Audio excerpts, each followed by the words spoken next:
Hi everyone, my name is Monica Bees. I'm the Child and Youth Programs Manager for the End Violence Project at University of Colorado Center on Domestic Violence. The End Violence Project partners with Denver Public Schools to create safe and inclusive spaces where positive and healthy relationships are a priority. We know that people have questions about consent, so we brought together student and community partners to help answer some of your questions about consent. So what is consent? Consent is all about communication and basic respect.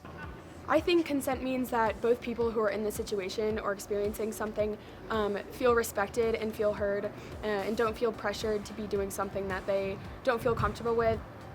I think consent means that everyone involved has the option to say yes or no, and that they can opt out at any time with whatever activity they're doing. I think consent means trust in yourself and the person you're with, and being comfortable in that trust together. I think consent means that we have the freedom to set our own boundaries and that we have the kindness to respect other people's boundaries. I think consent can go a lot farther than just romantic boundaries and sexual boundaries like people might try to make it up to be. Consent to me, is just general respect for one another, you know? We want to be in a consent culture, and ultimately we have to bridge from where we're at to where we want to go. We often start by thinking we can just take the last step on the bridge and be in the consent culture, and say, no, we have to build the whole bridge from right here all the way to over here. And there's a lot of little planks in the middle that we have to put together before we're there. Someone can't assume that their partner wants to do the same things that they want to do, especially just by looking at body language. Even long-term couples think that they may be able to tell, but if somebody's maybe not in the mood, it's a good idea to just do a quick check-in. I can give examples of phrases to students like, hey, did you want to hook up tonight? What did you want to do? What are you down for? Is it okay if I touch here? Does that feel good? But at the end of the day, what I say might not be what feels comfortable to someone to say in the real moment. I think just like any other movement, the Black Lives Matter movement or the gender movement, we've gotten far compared to where we were before. But I think we can go further, and we need to take those steps to get to a point where everyone's comfortable. I think we're just starting the conversation. There still needs to be a lot of action. I don't think, especially teenagers, are properly educated about consent, so there needs to be a lot more improvement there.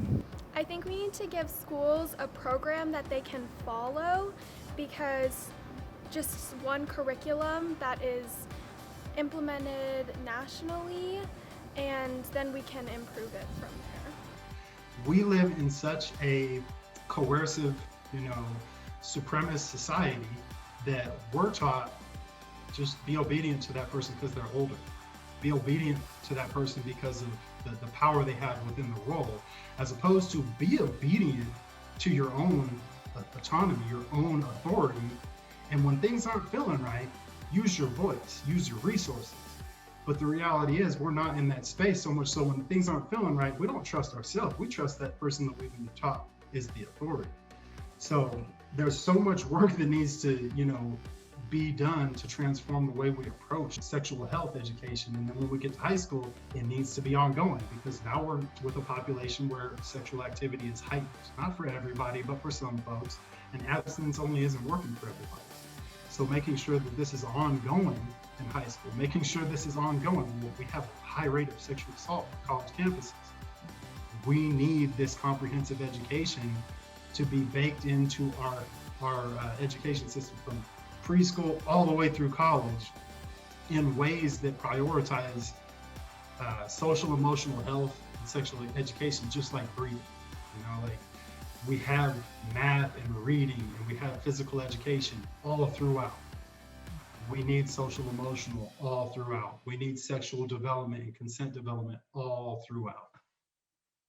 Right now, I am really encouraged that youth are raising their voices, and they are really asking for things like how can we make our schools safer, more inclusive, free of sexual harassment, and also how can we have comprehensive sex education so that all students across the schools are educated about consent. And I think something that's misconstrued within society today is that a lack of no means yes, which is kind of problematic in the sense that people don't really understand when people are okay with something, because sometimes people can be like uncomfortable with a certain thing that's going on, but if they don't say anything, it's still technically consent, and I think that's something that needs to be debunked. Asking questions and saying like, hey, is this cool with you? Or are you interested in this? Or do you want to do this? And being open to whatever the response is.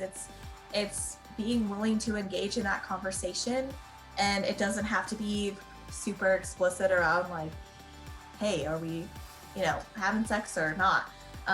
Because it's not all about that. It really is about exploring what someone feels comfortable with in any situation, and it all matters. Well, I feel like, like a lot of people think that consent is a really big deal and that, oh my God, I can't do it, ask me all the time. It's, it's not.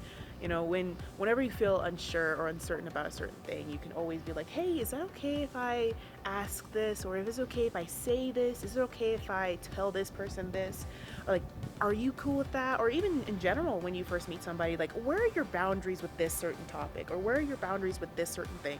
Just general asking questions, even when you're like certain. If you want to be completely sure, ask them. It will never hurt to ask, because the worst thing they can say is no. And even then, like, you learn a new thing about that person, and you learn to respect that person even more so. Everybody is in the driver's seat of their own life, and they get to make their own decisions, and they get to write their own story, and the rest of us are supporting roles within that story. And so we want to give everyone the courage and the agency to feel like they can talk about what works for them, what makes them feel happy, what makes them feel supported, what makes them feel safe.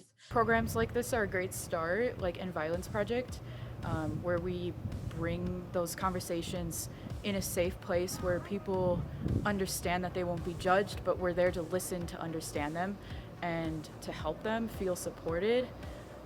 So it's important, if somebody chooses to disclose to a friend, a family member, a coworker that they've been sexually assaulted, what's really important is that the individual hearing that says, I believe you, I'm sorry this happened to you, thank you so much for telling me and feeling comfortable telling me, I'm here to support you.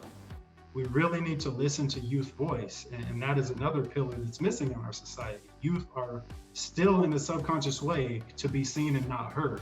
They're growing out of that phase, but that's still a component of a lot of older folks that think like, you shouldn't be heard. And the reality is, they should be deeply listened to. So I think what's happening with the students is really encouraging, as I said before, but there's still a lot of work to do. We live in a society, we live in a culture where we're all taught that we should be certain ways, act certain ways, and that influences our ability to communicate in our relationships, and to understand what our roles are, and to understand that we have the power and control over who we are in our relationships. So I think there's a lot of work to do, and what we hope is to really work alongside youth to make some of these changes happen. Your community supports you. The End Violence team and community partners are here for you. End Violence Project. Project PAVE. Denver Health school-based health clinics. The Blue Bench. Safe House Denver. Colorado Crisis Services.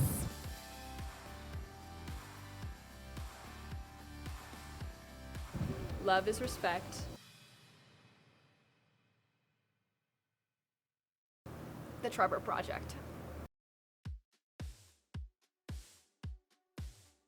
And think about consent and consent culture yourself.